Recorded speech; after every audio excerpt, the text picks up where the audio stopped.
Alright, here's the last problem. The width of a rectangular room is 7 meters less than twice its length, and the area of the room is 15 meters. Use algebra to find the width and length of the room, and I'm giving you a hint here. Use a variable of your choice to define the length. So we want to begin by defining the length. Alright, so we're going to have to define both the length and then we're going to have to define the width, and it says use the variable of your choice. I'm going to go ahead and use L. That'll remind me that L stands for length.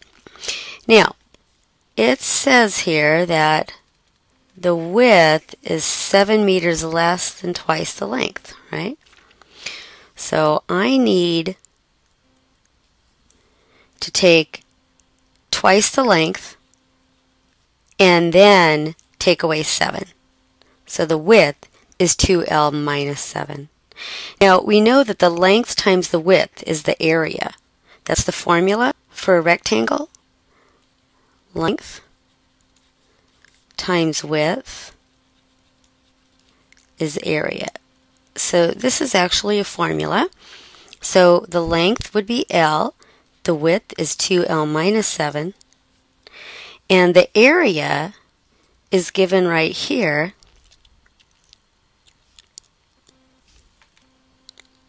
(15 square meters).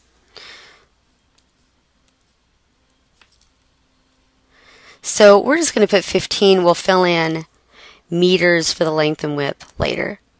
So here's our equation. So we've defined our variables. We set up an equation. Now how do we solve an equation like this? Well, first we need to simplify the left-hand side. 2L squared minus 7L equals 15 by doing the distributive property. And now since we have an L squared term, there's a quadratic, you're going to have to set it equal to 0 and factor. So we have 2L squared minus 7L minus 15 equals 0. Alright, so we're going to take and factor that. So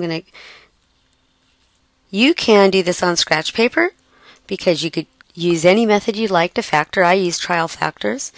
So 2L and L, but if you have any problems factoring, go to my videos on factoring. Alright, and I think that's going to be a 3 and a 5. And a minus and a plus, and I think that gives me the right middle term if you do the FOIL method. Alright, so this is factored and equal to 0, so we set each one equal to 0. So either 2L plus 3 equals 0, or L minus 5 equals 0. Okay, I'm going to put this on pause and move things up just a little bit. Okay, so we're going to have to solve each of these equations. Well, if you solve this one on the left, you have 2L is negative 3, or L is negative 3/2. Well, the length cannot be negative. That doesn't make any sense. Okay, so you can't use that, okay, because the length can't be negative. Ever, right? Doesn't make any sense. So we go over to the next one, and that says the length is 5. Alright, so what does that mean? Well, that means if you've got the rectangle, the length is 5. Now, since the actual area was square meters, it makes sense this must be in meters. So this will be 5 meters. So my length is going to be 5 meters here, if I've done it correctly. And now we've got to figure out what the width is. Well, it says it's 7 less than twice the length, or 2L minus 7.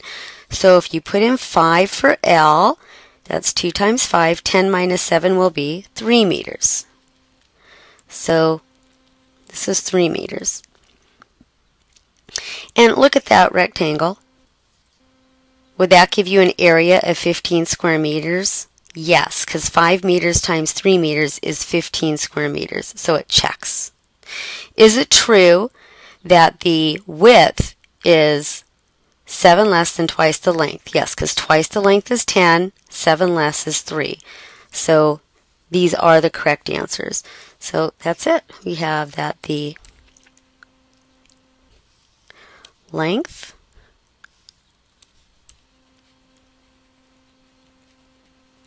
(5 meters) and the width is 3 meters. It's all checked. Alright, so you want to make sure you kind of think about the picture here, everything making sense all the way through the problem. And that's it.